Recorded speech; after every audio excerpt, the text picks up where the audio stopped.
आज 29 तारीख पर्यंत महाप्रभु श्री जगन्नाथ महोत्सव आरंभ है। आमर कपिलेन्द्र देव समय जो बड़ पोखरी अच्छी सेठारू कलश यात्रा आरंभ हो आज ये महोत्सव होती समापन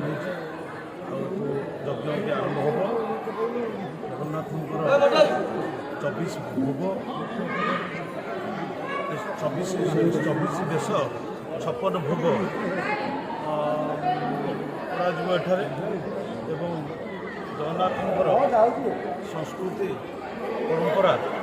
एवं प्रचार प्रसार काली ठारू प्रवचन एवं अन्यान्य कार्यक्रम रही ठाकुर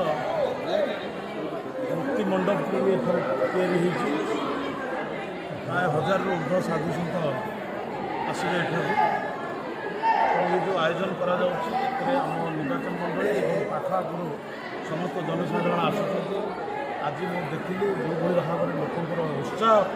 देखिए आश्चर्य हो गली जहाँ आम संस्कृति आम परंपरा को एमती आम